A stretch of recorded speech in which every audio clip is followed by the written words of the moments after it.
Olá a todos e todas, bem-vindos e bem-vindas mais uma vez ao nosso programa de número 12, Curiosidades Bíblicas e Histórias do Cristianismo. Nós queremos agradecer a gentileza da sua presença conosco. Queremos mandar um abraço especial hoje para os nossos irmãos e irmãs lá no Japão. A gente está sabendo que vocês têm usado esse programa nas células, nos grupos familiares, e isso é muito bacana e nós ficamos felizes com essa notícia.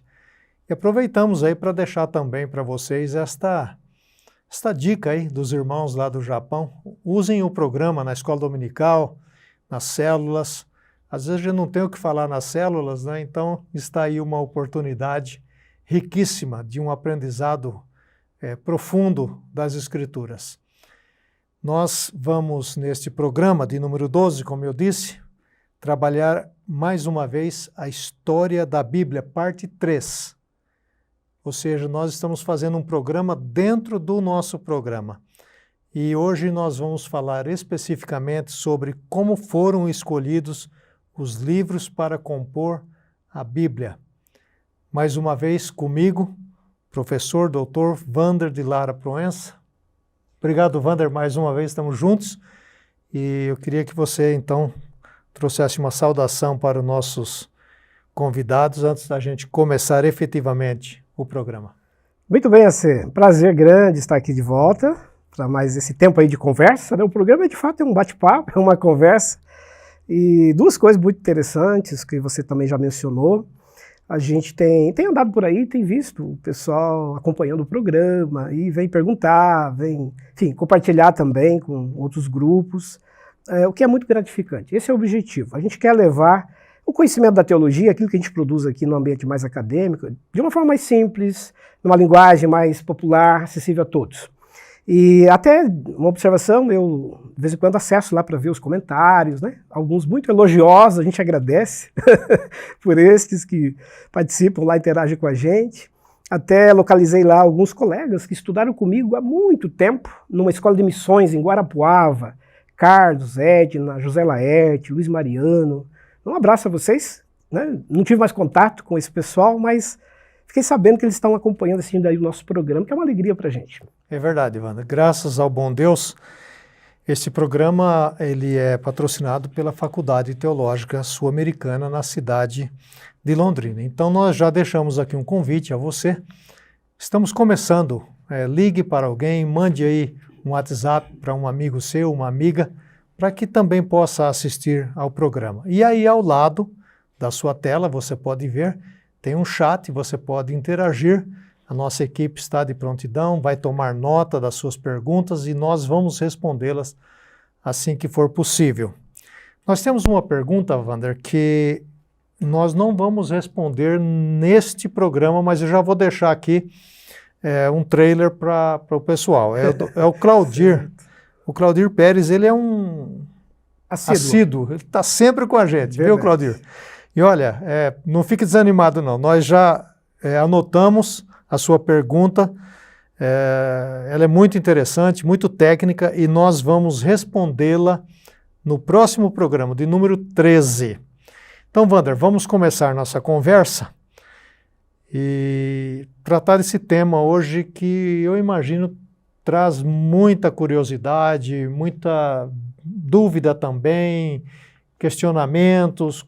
Afinal, estamos, né, no ano 2021, estamos lendo uma Bíblia que foi formada já há séculos e queremos neste programa e nos próximos entender como é que isso aconteceu.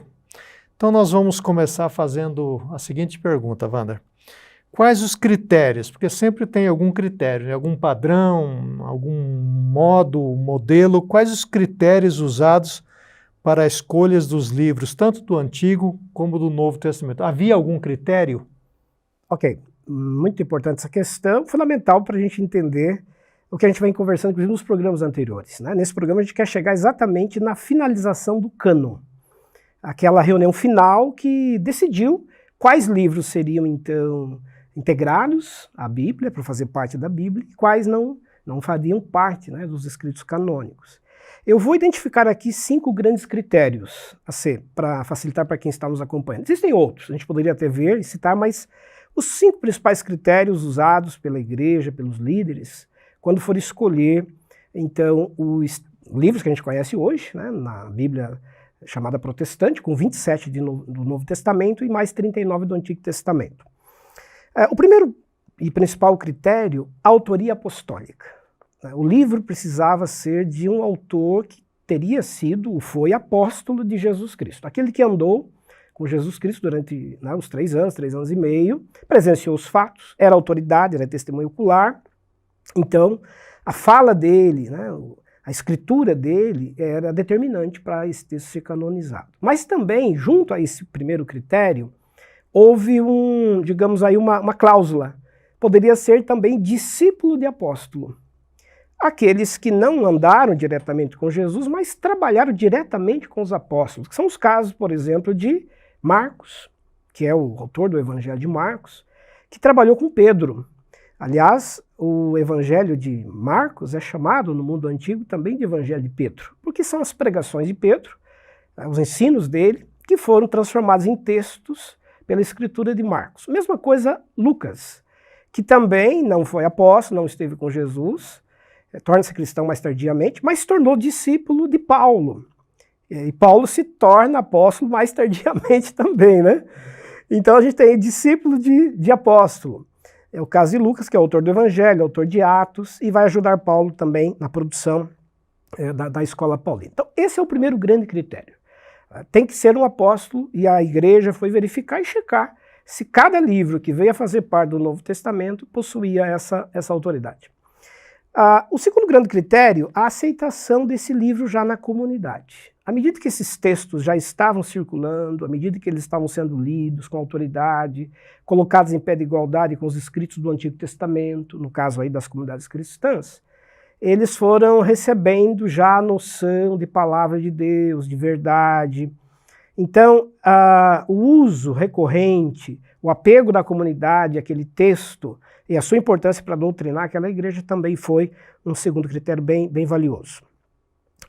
Um terceiro critério, a referência dos pais da igreja, que são aqueles autores que escreveram, produziram teologia entre os séculos II e século V, os mestres da igreja, que tiveram o cuidado de zelar da teologia, dos escritos. Na ausência dos apóstolos, eram eles que enviavam as cartas, reuniam os líderes, resolviam os problemas doutrinários.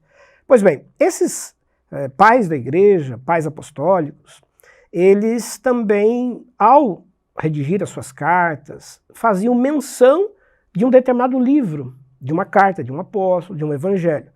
Então, a recorrência do uso por parte dos pais da igreja no texto foi também determinante para essa escolha.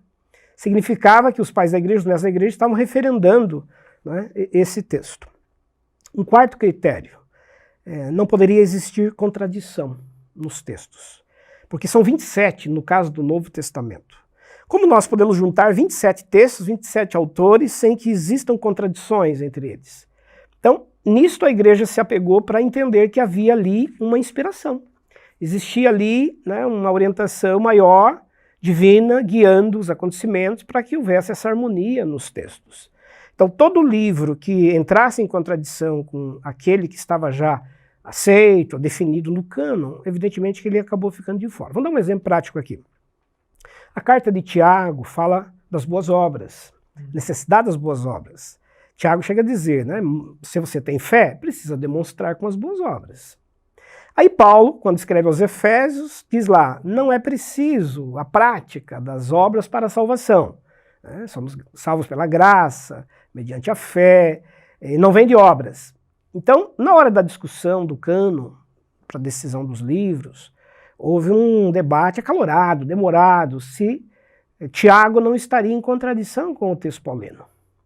Então, estou dando um exemplo aqui para quem está nos acompanhando de como o critério da não contradição foi muito importante e foi detalhadamente verificado na comparação de cada autor, de cada escrito, para que houvesse uma complementação entre um e o outro. E Wander, também você poderia esticar um pouco mais, mesmo dentro de um mesmo autor, né? Tipo Paulo, que escreveu muito, ele não poderia se contradizer, porque ele escreve num período longo, né? Perfeito. Então, o que ele escreveu hoje não poderia estar contradizendo com o que ele escreveu 10, 15 anos depois, né? Perfeito. E também a quantidade de textos, né? Quantidade de textos, ele tem né? autor de 13 textos, 13 cartas, provavelmente 14 por causa de Hebreus, Aham. que também é atribuída a ele. Então, num conjunto literário de 14 escritos, você tem que Era possível, né, ter uma Exatamente. contradição, né? Mudar a opinião, não É. ter, né, um ponto que não esteja, em harmonia com o outro.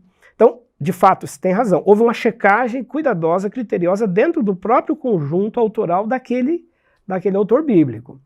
E também muda, né, as opiniões, as realidades, os lugares onde Paulo atuou e pregou, cada situação precisou ser devidamente checada. E aí, você pegando o gancho do que você está dizendo, é que os chamados livros pseudepígrafos, um termo que a gente já explicou aqui em algum programa anterior, que é uma referência àqueles textos em que o autor colocava o nome ali, Paulo, Pedro, né, Tiago, mas aí foram checar, verificar cuidadosamente, na verdade não era o apóstolo que havia escrito aquilo. Alguém escreveu e para dar autoridade ao texto, para dar credibilidade, usou o nome do apóstolo. Então, o que a gente chama aí de pseudepigrafia, é um pseudônimo. Então, até nesses casos, alguns textos atribuídos a Paulo foram checados. E foram verificar, Paulo, né, Pedro, os demais autores, foram checar e concluíram que, apesar da menção ao nome do apóstolo, não é dele aquele texto. O estilo, né? O estilo, a linguagem, a teologia. E alguma contradição também, né? E a contradição. Paulo não diria isso. É. Paulo não falaria esse tipo de assunto, não traria isso dessa forma. E finalmente, aí o quinto critério, o livro precisava ser cristocêntrico. Precisava ter a ênfase na pessoa de Jesus, na sua obra e na sua salvação. A cristologia foi determinante para um livro ser canonizado ou não. Por quê? Porque ele é o centro dessa revelação divina. A igreja entendia teologicamente que precisava ser assim. Por isso que o Concílio de Nicéia, que é o Concílio em 325, né, já abordamos também esse concílio, ele foi bem importante, porque o Concílio de Nicéia debateu sobre a pessoa de Jesus, né, quem ele era, qual é a sua relação com o Pai. Então, ao se analisar o livro do Novo Testamento, se buscava ali encontrar algum vestígio, algum sinal dessa presença cristológica sobre Jesus. Caso contrário, esse livro ficaria de fora. Então, resumindo, são esses 5 grandes critérios usados como uma medida. Né? A palavra cânon significa medida. Colocar essa medida. Os livros que se enquadraram dentro desses critérios foram selecionados. Os que não, ficaram de fora. Você já mencionou num programa anterior esta questão, né, que temos vários livros e nos próximos programas a gente pode estar falando mais sobre eles. E vamos ter um programa específico inclusive, para isso, né? Só sobre os chamados apócrifos. Então você aguarde. O programa 14. É interessante, o programa número 14, nós vamos abordar esses outros autores que falaram coisas boas, interessantes, e que ficaram de fora do cânon. Então o professor Wander vai se debruçar sobre esta questão. Só para não perder esse gancho, são 32 escritos do Novo Testamento que não foram canonizados. Mais do que os que estão lá, né? De fora. 32 ficaram de fora. Então, daria um outro Novo Testamento. Então você imagina aí, né? Você, né, que certamente está conosco, não tem preguiça de estudar, porque senão não estaria aqui. Mas o pessoal que tem preguiça de ler a Bíblia e ler o Novo Testamento... Poderia ser bem maior. Poderia ser bem maior, né? Então, um motivo aí de agradecimento, né, de todos nós. Quais foram as etapas, Wander? Eles começaram aos poucos, foram incorporando mais gente, enfim, foram aí dando uma abertura, perguntando aqui, perguntando ali.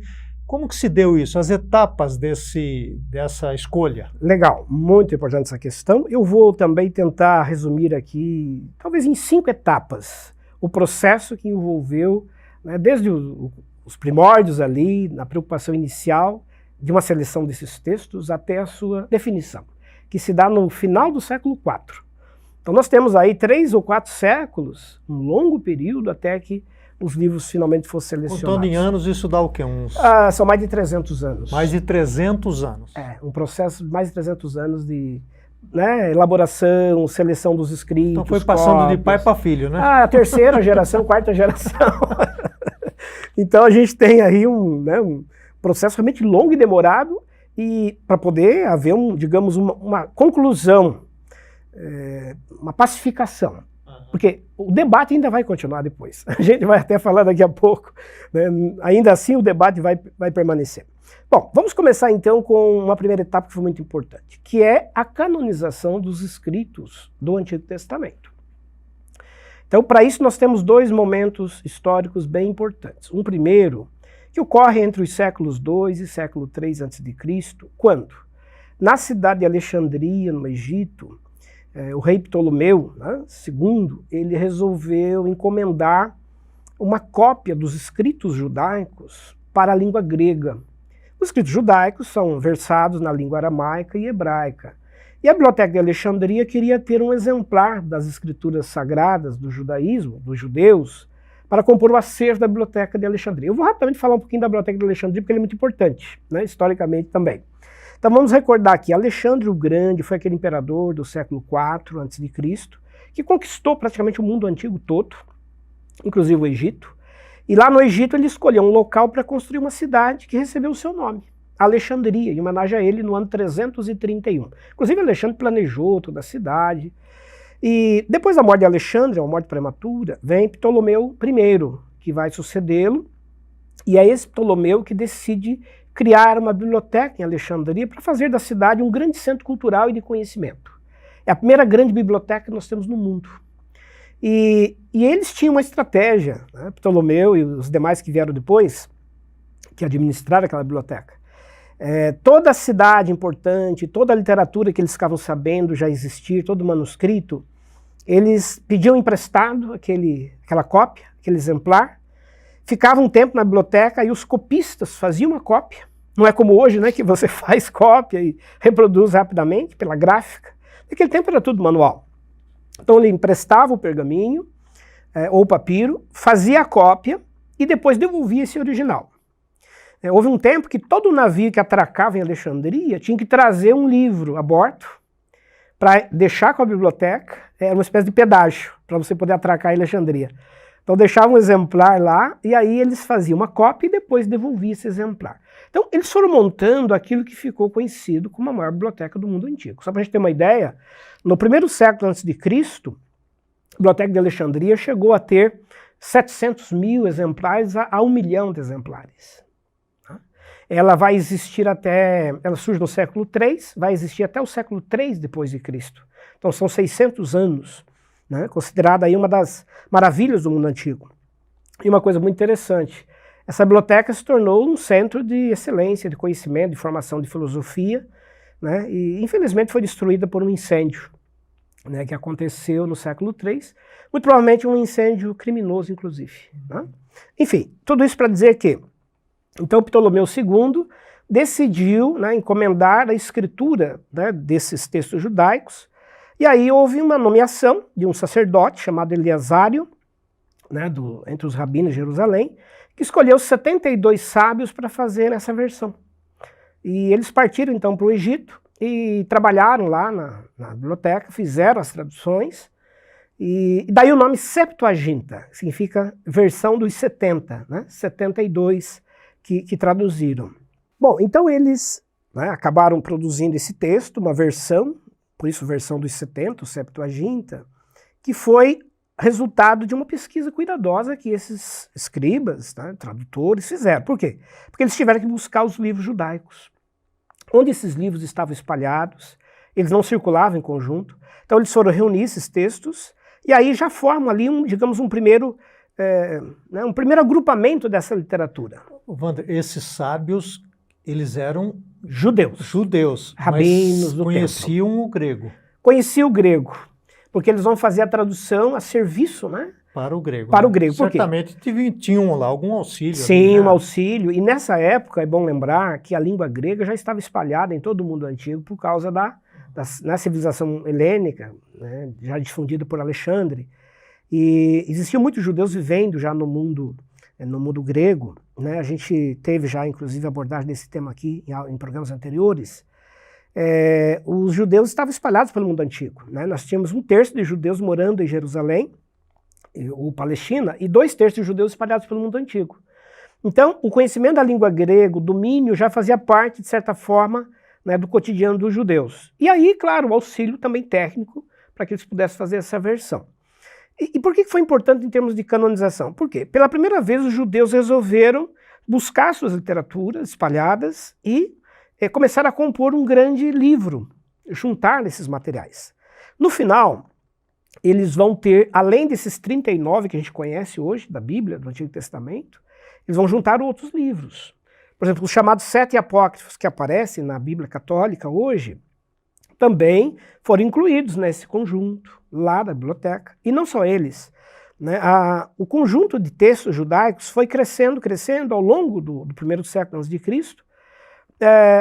perto, né, de se chegar aí a 80 ou 90 livros aproximadamente. Então, toda a literatura judaica, aquela inclusive que não veio fazer parte da Bíblia judaica, foi se juntando a esse conjunto lá na Biblioteca de Alexandria. Por que a gente está dizendo isso? Porque mais tarde nós vamos ter Jerônimo, que é um personagem que a gente vai falar dele daqui a pouco, mais detalhes. Jerônimo, que vai fazer a tradução do grego para o latim, a chamada Vulgata, tradução do grego para o latim. Quando Jerônimo vai traduzir, ele vai buscar os manuscritos de Alexandria no Egito. Ele vai utilizar... Ele traduz do grego, então. Do grego. Ele pega do grego para o latim. Uhum. E aí ele vai, inclusive, acrescentar esses 7 livros que aparecem na chamada Bíblia Católica hoje.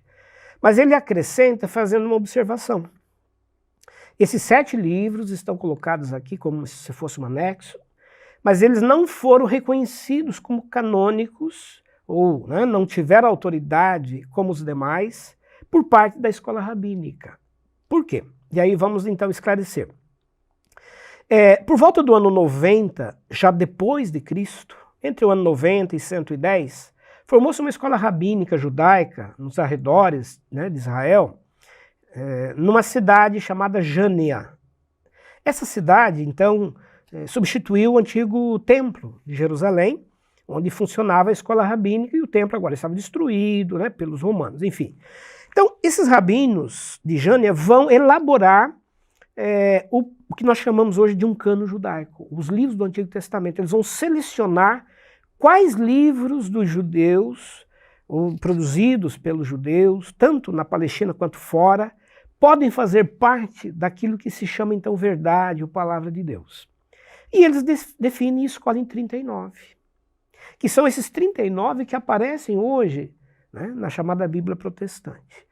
Então, só para esclarecer bem isso, mais tarde, quando Jerônimo vai traduzir para o latim, ele pega os livros da Septuaginta, né, o conjunto de lá, que era maior, como dissemos, mas ele faz menção, eu estou traduzindo mais do que o cano judaico de Jânia definiu. O cano judaico de Jânia definiu 39. Né? Então, assim, essa é uma primeira etapa bem importante para a formação da Bíblia. Por quê? Porque nós temos os judeus preparando o caminho da canonização, nesses 2 momentos que acabamos de ver. Um segundo momento, uma segunda etapa, nós podemos identificar aqui com as escolas apostólicas. Também já abordamos este assunto. Então nós tivemos a escola paulina, né, de Paulo, a escola petrina, a escola de João, a escola judaizante de Jerusalém. Então, estas escolas já foram produzindo os seus textos e foram agrupando esse conjunto literário. Então as cartas paulinas, por exemplo, começaram a circular já em bloco, já em conjunto, né, por um trabalho da escola paulina. Então, esse papel da escola de um determinado apóstolo foi bem determinante para já se fazer cópia, mandar para as igrejas, dizer, olha, leiam esses textos, leiam essas cartas. Isso vai criando já uma autoridade no texto. Então, até final do 1º século, começo do século II, nós já temos os textos, os blocos textuais circulando em conjunto. Uma terceira fase importante, nós terminamos o programa passado, o programa 12, falando disso, é Marcião, que do ano 140, era filho de um bispo, ele acaba criando um primeiro cânon do Novo Testamento com 11 livros. O Marcion, ele seleciona 10 cartas de Paulo, né, ele tira as pastorais, as 3 pastorais, e tira também Hebreus, e fica com 10 cartas, e acrescenta o Evangelho de Lucas, que dizia ele é o único que deve ser canonizado. porque ele queria separar completamente a igreja do Novo Testamento do judaísmo. Então, esse cânon de Marcião foi importante no início do século II para provocar o debate. Porque aí os demais apóstolos, os demais líderes da igreja ficaram com uma dúvida. Mas e os outros evangelhos? E as outras cartas? Então foram atrás, foram debater e chegaram à conclusão de que outros livros deveriam fazer parte do cânon. Então até nós brincamos no programa anterior. O Marcião, enquanto herege, foi considerado uma espécie de herege, ele acabou tendo um papel importante na fomentação do debate, da discussão, ele provocou uma reação da igreja nesse sentido. Uma outra etapa vai acontecer entre os séculos II e IV, quando os pais da igreja, os mestres da igreja, os líderes da igreja vão desenvolver um papel bem importante de teologia apostólica, de sistematização do que a igreja acreditava. Então, com isso, eles foram, como a gente mencionou agora há pouco, usando já os textos apostólicos, as cartas, os evangelhos, para poderem fundamentar suas ideias. Então, esse trabalho que eles fizeram deu bastante margem de segurança para mais tarde o livro ser canonizado. Então, de certa maneira, eles já fazem uma espécie de triagem. Por exemplo, Orígenes já havia, lá pelo meado do século III, feito uma primeira seleção de escritos. Ele fez uma pesquisa criteriosa, gastou anos da vida selecionando os livros, e ele já chega a um número muito próximo dos 27 que nós conhecemos hoje. Então, em resumo, nós temos um trabalho assim bem importante feito por esse período, né, do século II ao século V. E por fim, uma última etapa bem importante, os concílios, que vão definir, né, de fato, o cânon. Eu vou citar 3 concílios que foram bem importantes, todos eles no século IV. Então nós temos o concílio de Laodiceia, né, que acontece no ano 363, Laodiceia é aquela cidade que aparece lá na Bíblia, inclusive no Apocalipse, na Ásia Menor. Ali se reuniram 30 líderes, 30 principais representantes da igreja naquele momento, naquela região, para debaterem sobre os livros que deveriam fazer parte desse cânon. Então eles avançaram bastante, mas ficaram ainda algumas dúvidas de alguns escritos, como Apocalipse, como Hebreus, Carta de Tiago. Então, mas já foi um avanço bem importante. Logo depois nós temos um segundo sínodo, né, que é assim considerado o determinante, aquele que vai fixar o que hoje nós conhecemos como Bíblia protestante com 66 livros, que é o sínodo de Hipona. Hipona é uma cidade da África, do norte da África, onde nasceu inclusive Agostinho, né, o Santo Agostinho, e lá houve então uma convocação por 2 principais bispos da igreja, Valério e Aurélio. Vamos lembrar que a igreja nesse período já estava organizada nas chamadas regiões eclesiásticas. São várias regiões onde tem igrejas e ali tem um bispo, tem uma autoridade que cuida pastoralmente, supervisiona o trabalho dos pastores, né, dos pregadores, dos evangelistas. Então, esses 2 bispos convocaram toda a liderança daquela região da África para um grande concílio para discussão sobre os livros que deveriam ser canonizados ou não. Inclusive Agostinho participou, né? Ele era de lá, já era presbítero nessa época da igreja, ele participou, ajudou na organização do evento, no planejamento, né? Usou a palavra durante o concílio. Vamos lembrar que essas reuniões elas eram cuidadosamente preparadas, havia uma abertura com um grande ato celebrativo, um culto, né, por parte dos cristãos, com pregação, com cânticos, orações. Antes desses concílios acontecerem, havia um tempo muito grande de oração. O Eusébio e outros escritores antigos da tradição da igreja mencionam que a igreja, inclusive, acompanhou assim atentamente esses encontros. Por quê? Porque eles sabiam que ali precisavam da direção divina. Então a igreja vai se dedicar à oração, ao jejum, à preparação. E esses bispos vão finalmente então se reunir. E por cerca de 2 semanas eles estiveram reunidos nesse concílio. Estima-se aí uma participação entre 100 e 120 líderes, né, acompanhando ali as discussões. E funcionava com comissões. Comissões que já vinham debatendo, já vinham fazendo pesquisa desses livros, já vinham estudando aqueles critérios que nós falamos agora há pouco, comparando cada escrito, cada detalhe. E ali, durante o concílio, eles apresentavam os seus relatórios. Olha, né, a comissão, depois de analisar durante semanas, meses, checar, comparar, chegou à conclusão de que esse texto atende a todos os critérios. A comissão estudou, analisou todos os critérios e chegou à conclusão de que esse livro ele não atende, né, a determinado critério. Então ele vai ficando de lado. Então foi um longo processo preparatório para que esse concílio acontecesse. Então quando o concílio se reúne durante 2 semanas, significa que ali já está o resultado de todo um trabalho, de toda uma pesquisa, que finalmente se levou ali à escolha e à votação. Então, no momento final, o que houve ali foi uma decisão coletiva. Uma votação mesmo, no sentido de um concílio, como a gente conhece também os concílios hoje.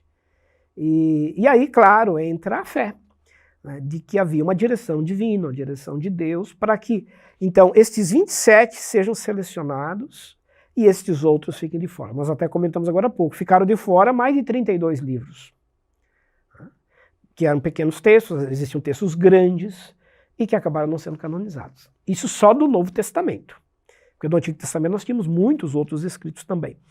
E foi nesse concílio que decidiram, então, referendar o cânon judaico.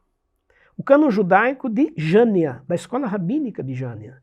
Então, a igreja do Novo Testamento não quis debater mais o Antigo Testamento. Para a igreja já estava consolidado o processo. Quer dizer, a igreja participou ativamente no cânon do Novo Testamento e aceitou aquilo que veio dos judeus, como sendo os livros já escolhidos. Já escolhidos. Eles não quiseram duplicar o debate canônico com o Antigo Testamento. Por quê? Porque já partiam do princípio de que os judeus já tinham feito esse trabalho, que os judeus já eram o povo de Deus, já faziam parte do primeiro testamento, digamos, da primeira aliança, e o que eles fizeram havia sido um trabalho muito cuidadoso, muito criterioso, tanto é que eles também tinham selecionado os livros.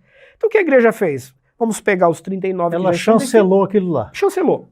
Ainda bem, né? Porque 300 anos para fazer o novo e se abre de novo o debate, né? Mais uns 300, né? Imagine quanto, né? Porque existiam textos judaicos espalhados por todo mundo. Por todo mundo. Ia ser mais difícil, né? Mais difícil.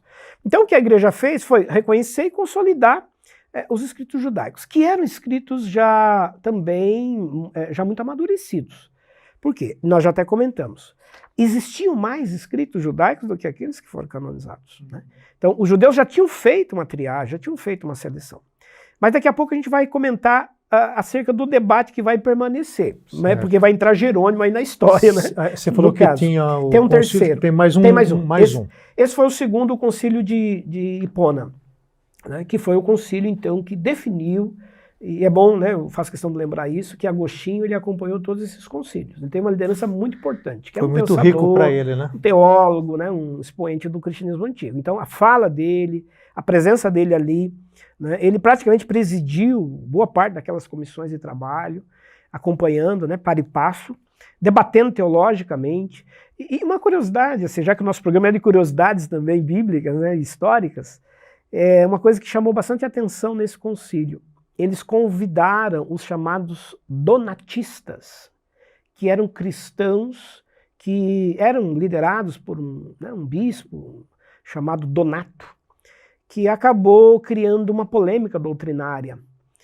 Donato, no finalzinho do século III para o IV, ele entendia que aqueles que fracassaram durante as perseguições, aqueles que durante a perseguição romana, como por exemplo na época de Diocleciano, Marco Aurélio, perseguições muito duras, aqueles cristãos que abandonaram a igreja com medo, voltaram para o chamado mundo pagão, em outras palavras, negaram a fé. Né? Não, eu não sou cristão mais, eu não quero mais.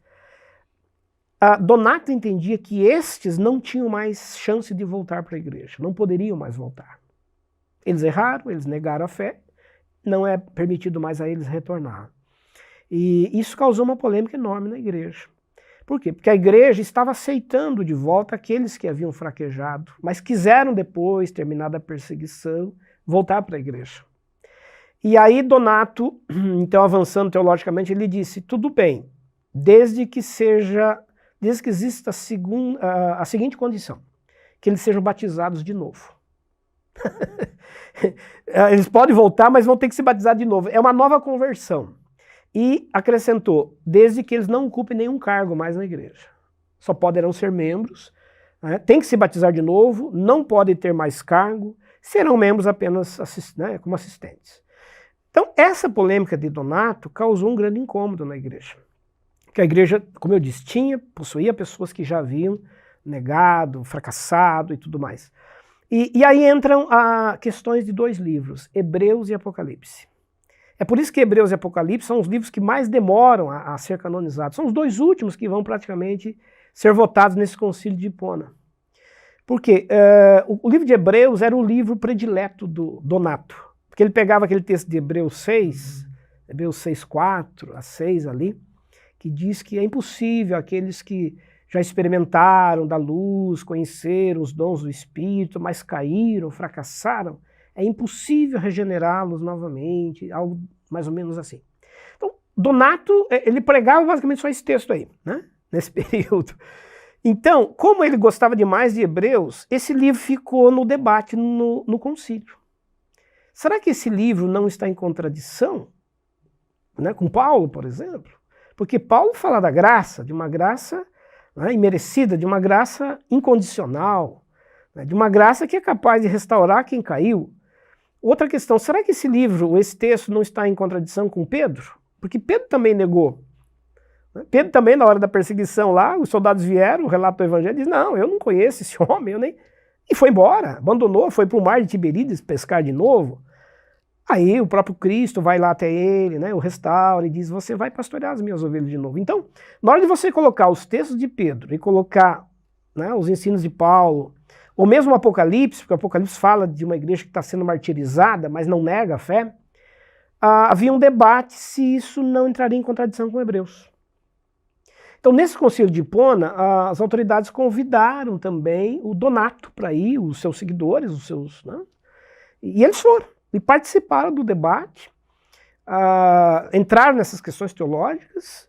Agostinho mediou demais essa questão, tanto é que Agostinho vai continuar depois debatendo com os donatistas para frente, né? Resultado, chegaram à conclusão de que Hebreus e Apocalipse poderiam então fazer parte do cânon. Porque entenderam que ali é uma questão muito circunstancial que o autor está mencionando. Que existe chance, existe oportunidade para aqueles que caíram e queiram voltar.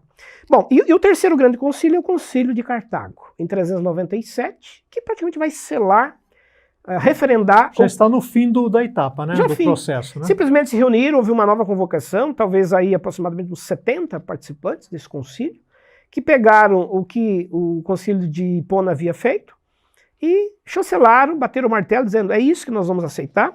E aí esse concílio definiu, a partir de agora, né, nada mais se acrescentará. O concílio escreveu, inclusive existem, né, os manuscritos, alguns registros que a igreja preservou, pela tradição também, mencionando que ali se decidiu não mais a inclusão de qualquer outro livro. Fechou a porta, né? 27 do Novo e 39 do Antigo Testamento. Mas daqui a pouco vai vir uma outra questão aí que nós vamos debater se o assunto realmente se encerrou, né? É interessante, Wander, que aprendendo sobre a história, parece que tem igreja hoje, né, que segue o Donato, né? Talvez nem saiba, né? Como está atual, né? Está bem atual o Donato, né? Tem razão. O danado do Donato, né? Tá vendo? Por isso que é bom você estudar história e a gente vai aprendendo, né? Não é nada novo do que a gente está fazendo hoje, né? Alguém já fez isso. Wander, depois que nós já vimos sobre os critérios, sobre as etapas, certamente isso aqui é uma coisa humana, é gente que participa, pessoas que vão participar. Então, quem são essas pessoas? Você já mencionou grupos, também tem indivíduos, tem líderes, tem os pais da igreja. Então fala um pouco dos atores e o tempo que se gastou, então, né, você já mencionou aí sobre os concílios, do começo ao fim, e aí encerrou e aqui está acabado. Legal, que são bem importantes. Isso que você coloca, acho que é legal a gente reforçar. A gente imagina sempre a Bíblia como a palavra de Deus, entende dessa maneira, revelação divina. mas é uma revelação em linguagem humana, né, com a participação humana. Por quê? Porque o Criador, ao se revelar, ele quis contar com como você bem coloca, com esses atores humanos. Por quê? Porque essa palavra é dirigida aos seres humanos, a nós, com as nossas crises, dilemas, as nossas dúvidas, né, os nossos embates. Então, estes personagens, esses líderes que participaram do processo, eles são pessoas que dedicaram a vida, é bom dizer isso, a esse processo. Nós temos líderes que foram atrás desses textos, foram se dedicar à cópia desses textos, foram fazer traduções desses textos. Por exemplo, Jerônimo, a gente vai falar dele depois, ele gastou 30 anos da vida dele para traduzir a Vulgata. É uma vida inteira dentro de um monastério, praticamente. São pessoas, alguns deles extremamente bem formados, eram filósofos, pensadores, os mestres da igreja, pessoas muito sábias, que estudavam, conheciam as línguas originais, porque você tem que, às vezes, comparar um texto, comparar uma frase, um termo. São manuscritos, como a gente viu, né, no programa também anterior, sem pontuação, né, no caso dos textos do Antigo Testamento, sem as vogais. Então, é muito complexo para você dominar esse vocabulário. E eles dedicaram a vida a isso.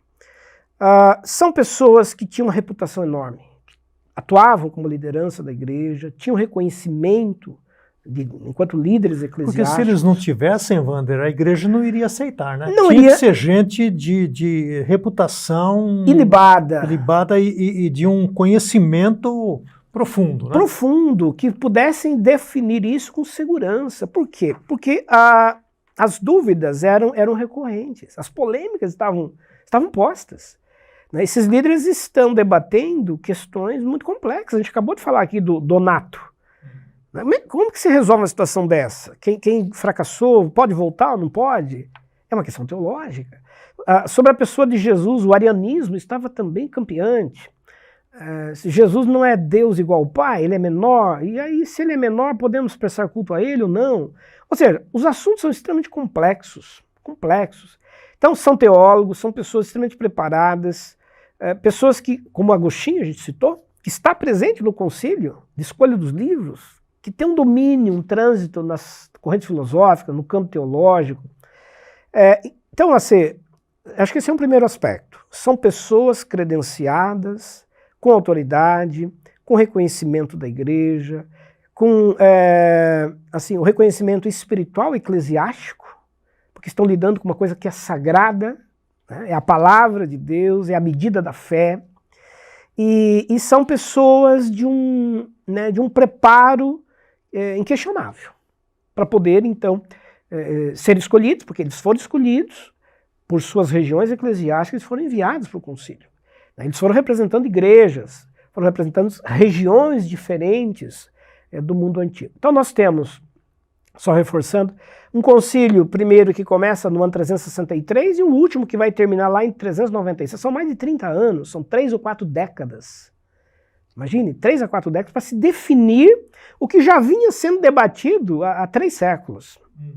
Né, com comissões, com discussão, com conferência dos textos, dentro daqueles 5 critérios que nós vimos. Então, resumindo, em termos de tempo, nós temos aí 30 ou 40 anos decisivos para, né, definição.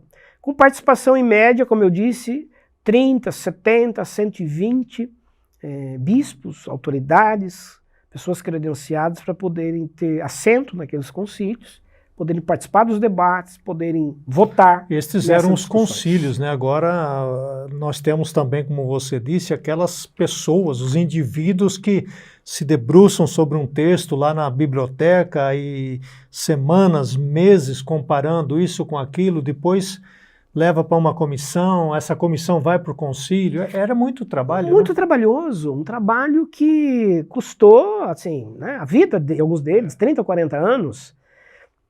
E o que acho que é importante para a gente, para quem está nos acompanhando, para a gente ter a segurança dos textos, né? Eu acho isso louvável, porque não se pegou a Bíblia, um texto sagrado de qualquer maneira, em qualquer lugar. Olha, achamos um texto aqui, acho que ele pode fazer parte. Alguém teve lá uma visão, uma revelação, um sonho, escreveu, está aqui. Não, a igreja foi checar. Por exemplo, existiam lá 4 apocalipses que foram debatidos. 4 Apocalipse? Vamos ficar com qual, né? Então, você tem Apocalipse de Paulo, de Pedro, né? Apocalipse dos Apóstolos, Apocalipse de João. E a gente vai até falar desses livros, né, no programa sobre os livros chamados não canônicos. E aí, você vai analisar, todos têm uma narrativa sobre o futuro, sobre escatologia, sobre os mistérios, e agora? E na superfície todos estão bem, né? Precisava entrar nos Esse é o detalhes, detalhe, né? porque todos falam de Deus, todos falam de Jesus Cristo, todos falam da fé. Né? E agora? Qual deles tem a coerência, a revelação? Então, é por isso que Apocalipse é um dos livros que, né, fica por último na canonização, porque é um livro complexo, até hoje, para se ler, se interpretar. Então, o que eu quero ressaltar, a confiabilidade, a segurança que nós temos hoje de ter esses textos canonizados, porque, repito, não são fruto de imaginações individuais, de alguém que disse, eu recebi esse texto aqui, ó, pode usar que... Não, vamos checar. São os cristãos bereanos lá de Bereia, né? Que o livro de Atos conferiam, diz, né? Vamos conferir, vamos ver se realmente é assim. Wander, isso é importante para nós hoje, né? Porque a gente tem percebido uma fraqueza nos púlpitos, na instrução. As escolas dominicais deixaram de existir, que eram no passado, quando a gente foi para a igreja, aquele momento do ensino, da pedagogia, de se debruçar sobre os textos. Então me parece que hoje a ênfase nas nossas igrejas não está mais na palavra. E muitos dos nossos líderes são responsáveis por isso. Então fica aqui um apelo a você que está nos acompanhando nessa oportunidade.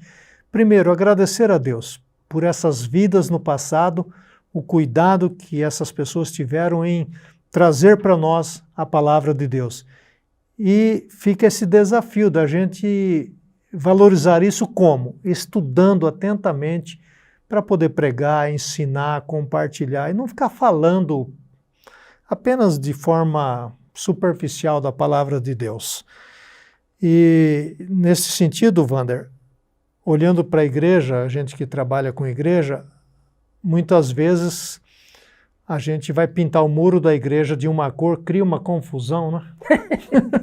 Pessoal, a cor da tinta já dá polêmica. A cor da tinta, né? O pessoal pinta de uma cor, tem gente que deixa de ir na igreja por causa disso, né? Então eu imagino que naqueles debates todos, algumas pessoas ficaram descontentes, outras ficaram contentes.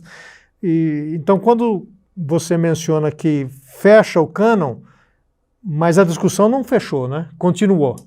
Continua a ser. Por quê?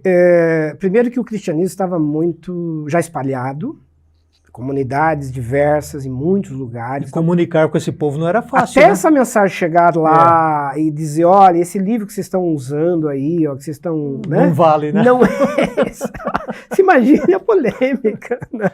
Então, foi um trabalho depois do concílio de convencimento, de orientação espiritual a esses líderes, porque, de fato, como você bem colocou, muitos ficaram aborrecidos.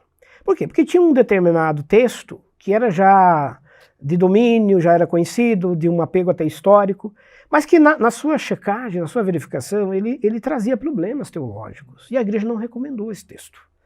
Então nós vamos ter um debate que vai prosseguir depois do concílio.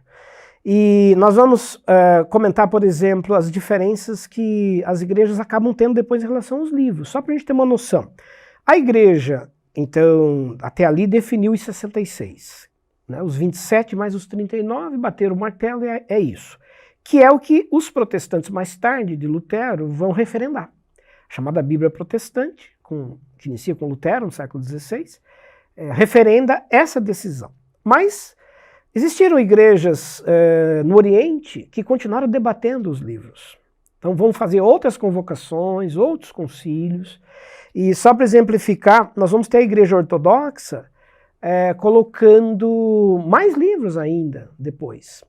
Então a Bíblia ortodoxa ela tem 78 livros. Até hoje? Até hoje, no seu cânon. 78. Né, incluindo o texto do Antigo Testamento, como por exemplo o primeiro livro de Esdras, terceiro e quarto Macabeus, Salmo 151, Salmos de Salomão, a terceira carta de Coríntios, Atos de Paulo. Então, a Bíblia, existe a chamada Igreja da Armênia, né? Uma região ortodoxa do cristianismo antigo, vai continuar acrescentando livros até chegar a 78 na sua Bíblia completa. O catolicismo, que a gente conhece aí, na chamada Bíblia Católica, fica com 73. Por quê? Porque aí entra um outro detalhe que acho que é importante a gente dizer. Nesse período, logo após o Concílio de Cartago em 397, Jerônimo vai surgir na história.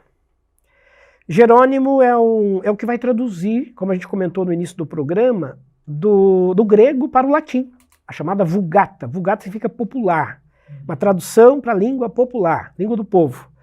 E quando Jerônimo foi traduzir, ele foi pegar os manuscritos da Biblioteca de Alexandria, onde estavam lá, né, os textos da Septuaginta, que falamos no início do programa. E lá existiam mais livros do que os 39 só do Antigo Testamento. E o que Jerônimo faz? Ele traduz os 39 que o Concílio de Jânia havia definido, mas também traduz mais 7, né, para dizer, olha, esses também, apesar de não terem sido canonizados, eles também fazem parte de digamos, de uma importância histórica para os hebreus, eles têm o seu valor histórico e tudo mais. Que livros são esses? Judite, Tobias, 1º e 2º Macabeus, Sabedoria, Baruque e Eclesiástico. São os chamados 7 livros que aparecem na chamada Bíblia Católica ainda hoje. Então, quando Jerônimo faz essa tradução no início do século V, ele reacende o debate. Volta tudo... Ele reacende o debate, por quê? Porque a igreja do século V é uma igreja que vai começar a caminhar já para a sua institucionalização papal. Nós já vamos ter o primeiro Papa surgindo ali, Leão I, no ano 570. E aí acontece que a igreja do Ocidente, a partir de Roma, decide ficar com a tradução do Jerônimo, do latim, como a versão completa da Bíblia. Então, o bispo Damaso, que é o bispo principal de Roma nesse período, ele encomenda uma cópia a Jerônimo, né, do texto de Jerônimo, e diz, a partir de agora nós vamos seguir a versão latina. Tanto é que o latim se torna a língua eclesiástica da igreja na Idade Média, do catolicismo, até bem recentemente. Até bem recente. As missas, todas em latim. Até o Concílio Vaticano II, do ano de 1962, nós vamos ter a Bíblia em latim. Então, isso aconteceu aí. A Bíblia de Jerônimo, contendo esses 7 a mais, acabou sendo encampada, incorporada pelo catolicismo romano, e esse assunto vai seguir até a Reforma Protestante do século XVI. Por quê? Quando vem a Reforma com Lutero, nós vamos até ter um programa aí mais para frente sobre isso, Lutero vai traduzir a Bíblia para o alemão. Ao traduzir a Bíblia, Lutero não pega a versão da Vulgata, né, como base, ele vai nos originais, e ele vai no concílio, né, de Cartago e o Concílio de Hipona. E aí traduz apenas os 39, mais os 27. Aí popularizou bem, né? Popularizou, dizendo a Bíblia completa é essa aqui que terminou no Concílio de Cartago. E não é essa que foi acrescida no século V. Então isso causa uma polêmica, por conta do número de livros da Bíblia, ao ponto da Igreja Católica convocar um concílio, o Grande Concílio, né, que vai ser chamado Concílio da Contra-Reforma, o Concílio de Trento, em 1545, em que a igreja se reúne com as suas autoridades. Esse concílio, para você ter uma ideia, durou 18 anos, né? Só esse concílio durou 18 anos, para debater o protestantismo, as ideias polêmicas da igreja naquele momento. E dentre as decisões do concílio estava a definição do número de livros bíblicos. E aí decidiram no Concílio de Trento ficar com a Vulgata, referendar a Vulgata, por isso que se chamam textos deuterocanônicos. É uma canonização num segundo momento. No segundo momento. Deutero, uma segunda canonização. É por isso que a Bíblia protestante e a Bíblia católica têm essa diferença de livros que a gente hoje, quando folheia, acaba encontrando. É bom ressaltar que é só aí que é diferente, né, Wanda? Porque qualquer outro texto das Escrituras, tanto numa versão católica, numa versão protestante, é exatamente igual. Tá certo? Então, vale a pena você ter uma versão católica, né? Eu tenho nos meus aplicativos lá, e enriquece muito a leitura da Bíblia. Porque tem a questão, toda a questão histórica desses livros, não é? Por exemplo, Macabeus 1 e 2, conta a história da guerra, dos conflitos que aconteceram historicamente. Não é? Eclesiástico, eles são livros de sabedoria, né? De ensinamentos para a vida. Então, são livros que a igreja usou no passado. Eles fizeram parte do uso da igreja, só que não com autoridade de escritura, como os demais. E acho que até tem uma pergunta de um colega que nos acompanha aí, que ele chega a perguntar aí, né, Aceno? Eu vou fazer essa pergunta daqui a pouco, Wander, para você aí. Tá. Agora, Wander, você, rapidinho aí, você falou da Igreja Ortodoxa, que ela tem 78 livros. Uhum. Esses textos estão disponíveis? Estão disponíveis. Provavelmente em inglês, Sim, português? Eles são originariamente do grego, né? Do grego. Mas daí tem as versões depois para as línguas próprias da região em que a igreja oriental fica aí um adendo para você que tem interesse ou curiosidade e quer ler esses documentos. Então procure aí no Google sobre a Bíblia que é usada na Igreja Ortodoxa. Uhum. Em algumas regiões, especialmente da Armênia. Da Armênia, na Rússia. Na Rússia. A Rússia. Nós vamos fazer um programa, que é o programa 14, sobre esses escritos não canonizados, e a gente vai trazer um panorama mais geral deles, com detalhes históricos. Então você está vendo aí que a gente ainda vai ter, né, Deus permitindo, muitos programas. O Wander acabou de falar aí de Martinho Lutero, que está bem lá na frente, né? Então, nós ainda estamos aqui, um pouco mais, né, aquém, né? E já falamos então que esses livros foram usados, né, em algumas igrejas e continuam sendo usados até hoje.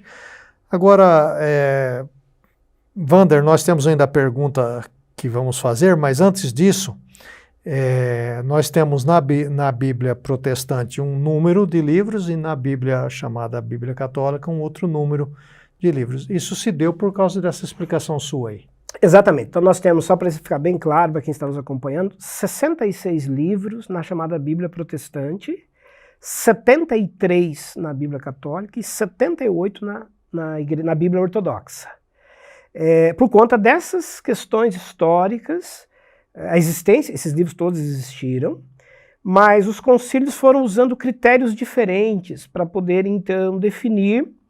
E à medida que esse cânon, né, não se encerrou em Cartago, porque para uma parte da igreja encerrou ali, a igreja não quis mais mexer naquilo. Mas outros lugares, outras regiões resolveram continuar o debate e a discussão, e isso vai se estender até a Reforma Protestante do século XVI. E aí a gente tem, na Reforma do século XVI, né, de novo, uma retomada da discussão. Porque como Lutero não traduziu os 73, a Igreja Católica Medieval Romana reagiu. Falou, não, mas como? E aí convocou o Concílio de Trento para, de novo, reabrir a discussão canônica e aí fazer definitivamente a inclusão desses livros sem mais debate então, agora. Foi em Trento que finalmente também fechou o cânon da Igreja Romana Católica. Né? Exatamente, 1545. E aí, nesse concílio, é que eles decidiram incluir os 7, que nós já citamos aqui, mas pequenos fragmentos, viu você? Que, por exemplo, a oração de Manassés e os capítulos 13 e 14 de Daniel, que são pequenos acréscimos que aparecem na versão da chamada Bíblia Católica. No mais, é o que você falou, é igual, é idêntica à Bíblia protestante, à Bíblia, né, chamada evangélica. E vou fazer uma pergunta, Van, não é nenhuma pergunta, mas para você já se preparar nos próximos programas. Nós temos hoje grupos que alteraram a Bíblia. Né, e muitas vezes eles vêm com uma conversa e o crente que não estuda a Bíblia é facilmente uma presa desses grupos. Muito. Aí está, então, também um outro adendo para nós, né? A importância do estudo das Escrituras, porque alguns grupos modificaram sutilmente algumas coisas. As próprias traduções, né? Dependendo da tradução, você pode modificar e inserir ali um outro sentido teológico, outro próprio completo, texto. Né? E muda a teologia, muda o ensino, né? Completamente. A tradução, ela é decisiva no processo, por quê? Porque ela pode alterar o sentido teológico de uma prática, de uma crença. Ela pode criar, né, por exemplo, né, sobre a vida após a morte, uma outra interpretação completamente diferente. Sobre o Espírito Santo, né? Nós temos uma tradução que queremos falar depois, que, né? Não reconhece, coloca sempre em minúsculo, é apenas um espírito, é um fôlego de vida. pessoa de Jesus em alguns lugares, né? Também não é igual, não vai modificar a ideia da Trindade, Exatamente. vai redefinir a ideia de vida após a morte. É. Então, o cuidado do exegeta, do tradutor, ele é meticuloso. A gente está lidando com coisas que são sagradas, né? Que não são apenas textos que você pega e mexe de qualquer jeito. Uhum. Para você mexer numa interpretação, num termo, numa palavra, isso tem implicações enormes do ponto de vista teológico.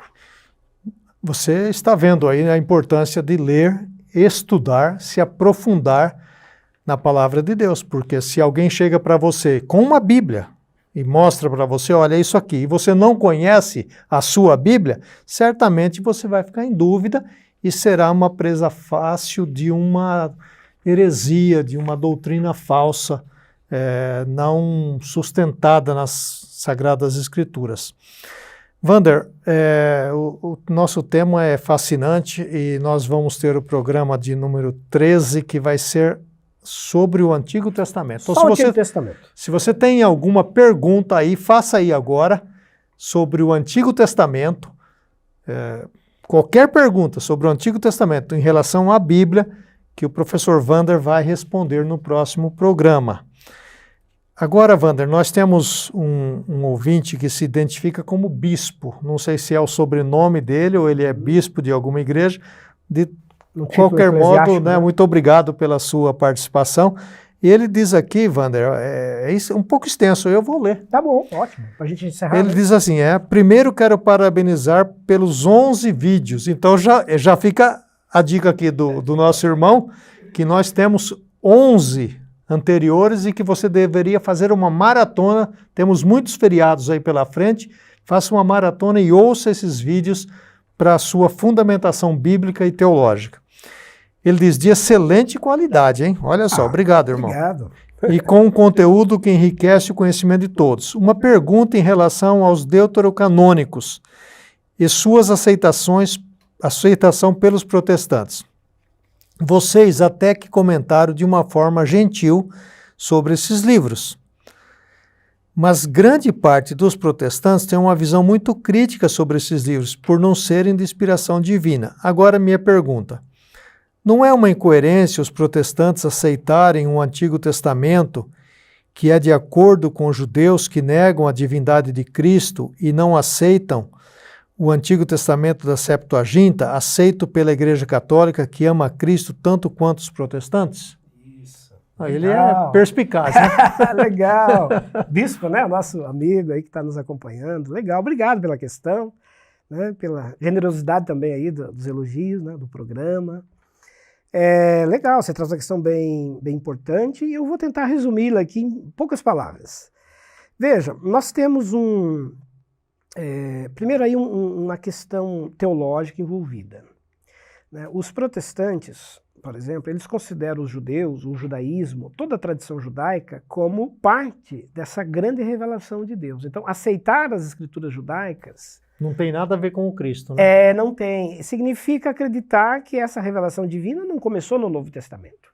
Então ela vem do Antigo, é um primeiro testamento, e depois nós temos um segundo testamento. Então a igreja é entendida como uma continuidade, é o novo Israel de Deus. Então a igreja, quando foi decidir o cânon, ali, nos concílios que nós citamos hoje, ela quis permanecer vinculada ao judaísmo. Por mais que os judeus, e aí acho que ele coloca essa questão mesmo, né? Os judeus rejeitaram a Cristo, os judeus, né, não se converteram ao Cristo, então seria natural que a igreja dissesse, não, então nós queremos, né, nos separar dos judeus. Mas não foi assim. Por uma questão teológica. Paulo, ao escrever aos Romanos, disse que os judeus fazem parte dessa aliança e que num tempo devido eles ainda virão a fazer parte dessa revelação final em relação ao Cristo que veio. Então a igreja entendeu que era necessário aceitar o cânon judaico com seus 39, por quê? Porque os judeus decidiram que aqueles eram os seus livros sagrados, e até hoje são os 39. Os judeus não avançaram para os chamados apócrifos, né? Para os 7 a mais, enfim.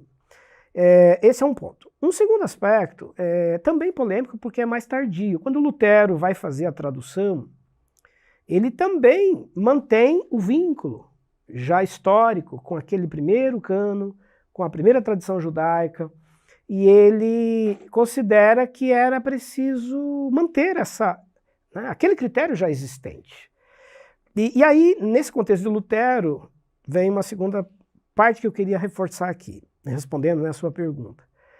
O livro de Macabeus, por exemplo, ele é um livro histórico, ele tem uma narrativa muito detalhada, interessante para ser lida e conhecida. Mas quando ele entra numa questão, por exemplo, teológica, ele causa uma certa polêmica. Quando fala dos mortos, né, ele diz que, terminada a guerra, os judeus foram ao templo e ali decidiram fazer oferendas, orações pelos que tinham morrido. Se comunicar com os que tinham morrido, fazendo algum tipo de auxílio espiritual aos que já estavam na outra vida, depois da Guerra dos Macabeus. Pois bem, os judeus, quando foram decidir teologicamente suas questões sobre os seus livros, entenderam que os vivos não podem mais se comunicar com os que morreram.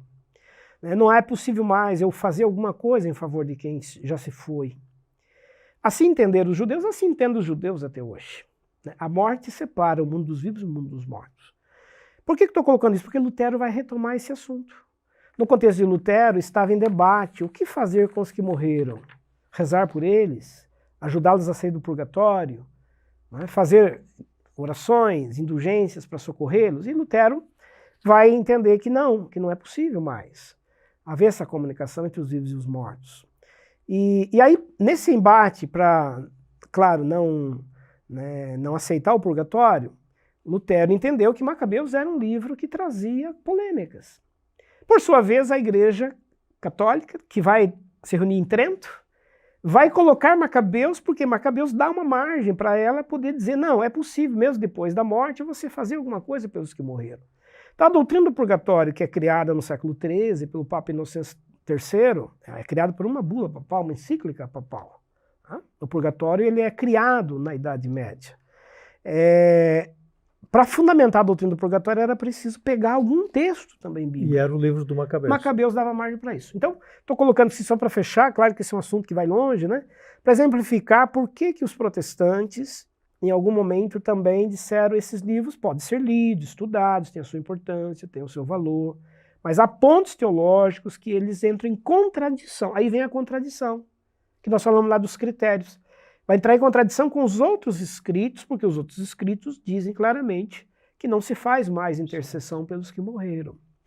Mas, enfim, agradecemos, valeu muito a sua questão. E aí os protestantes... Agora, só para fechar assim, um minutinho, eu acho que ele tem razão que às vezes as pessoas têm assim, uma crítica muito ácida em relação aos livros da Bíblia Católica, muito mais por desconhecê-los. Muito mais porque alguém disse, porque esses livros... Eu diria que é mais por desconhecer do que qualquer outra razão. Porque alguém falou que eles não são heréticos, mas é por desconhecimento, né? E por conta dessas questões históricas, polêmicas, sobretudo na época da Reforma. Aliás, esse é um problema de muitos, né, Wander? Você não concorda com alguma coisa porque ouviu falar. Esse é o ponto. Então isso aí é de uma fraqueza muito grande. Hoje, com todo o conhecimento que se pode ter e com todo recurso disponível, eu não concordo. Por quê? Não, porque alguém falou, ouviu, leu uma frase no Google ou no Instagram, já não concorda. Vai estudar, vai pesquisar para poder, até aquilo que nós falamos antes, para poder discutir biblicamente, e não por ouvir dizer apenas, né? Perfeito. Então é importante isso. Wander, nós cobrimos bastante coisa aqui nesta oportunidade. Muita coisa nesse programa. E eu queria aproveitar para convidar vocês que estão conosco sempre, primeiro que ajudem-nos a divulgar este programa. É só copiar o link aí e manda para alguém. Talvez com uma palavra sua, essa pessoa vai se interessar em ver. Queria convidar também aquelas pessoas que ainda não fizeram um curso de teologia. Eu não estou dizendo para você que vai ser pastor, porque você poderia dizer assim, eu não vou ser pastor, não vou ser pastora. Hoje fizemos uma pesquisa aqui entre os nossos estudantes, 85% já tem um curso superior e essas pessoas certamente não vão trabalhar como pastores ou pastoras. Estão fazendo cursos de teologia e vão continuar nas suas carreiras. Eu tenho amigos que são médicos, que são dentistas, carpinteiros, que fizeram teologia e enriqueceram suas vidas, sua compreensão, teve sua compreensão aprofundada da palavra de Deus. Então venha se juntar aos 2.000 estudantes que estudam teologia na Faculdade Teológica Sul-Americana. Você pode fazer o curso da sua cidade, online. O bacharel são 3 anos, a pós-graduação 2 anos, o mestrado em 2 anos. Se você já tem uma faculdade, você pode fazer uma pós e enriquecer então o seu currículo também. Então junte-se a nós e vamos fazer diferença neste mundo, conhecendo as Escrituras. Conhecendo as Escrituras. Wander, obrigado mais uma vez. Legal, assim, eu que agradeço, um prazer grande estar aqui e reforçar isso que você falou. A gente tenta fazer no programa aqui uma comunicação na linguagem mais simples, daquilo que a gente estuda aqui com mais profundidade, com mais tempo. Então, se você quer aprender mais, quiser saber mais, venha com a gente, venha estar aqui com a gente por um período maior, fazendo um dos nossos cursos, porque aí nós vamos ter tempo para aprofundar mais essas questões, ampliar tudo isso. E aí deixa o convite para o próximo programa, que vai ser bem legal, será sobre o Antigo Testamento. É isso mesmo.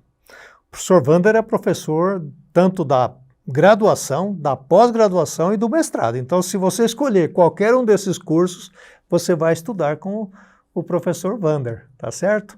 Muito obrigado. Obrigado também ao Luciano, nosso produtor, que está sempre conosco. E que Deus abençoe a sua vida e continue sendo luz, continue sendo sal, porque este mundo precisa exatamente do seu testemunho. Que Deus abençoe.